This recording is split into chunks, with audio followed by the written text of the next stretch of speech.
YouTube channel শুরু করার আগে সবচেয়ে বড় প্রবলেম কোনটা? সবচেয়ে বড় প্রবলেম হলো ওভার থিঙ্কিং।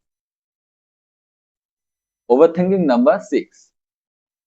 সবাই কি ভাববে, আমার রিলেটিভসরা কি ভাববে, আমার বন্ধুরা কি ভাববে, আমার কলিগরা কি ভাববে, এই শুধু ভাবনা। এই ওভার থিঙ্কিং গুলো করতে করতেই আমাদের সময় চলে যায় আর শুরু করা হয়। বাট দ্য রিয়েলিটি ইজ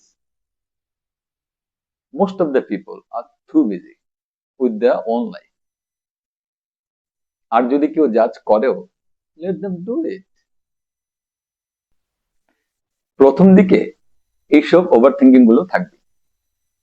ইউটিউবে আপনাকে মনে রাখতে হবে আপনি কতটা কনসিস্টেন্ট, কতটা পেশেন্ট এবং কতটা ক্ল্যারিটি রাখেন আপনার কন্টেন্টের ব্যাপারে, মানে পরিষ্কার ধারণা রাখেন, সেটাই দেখার বিষয়।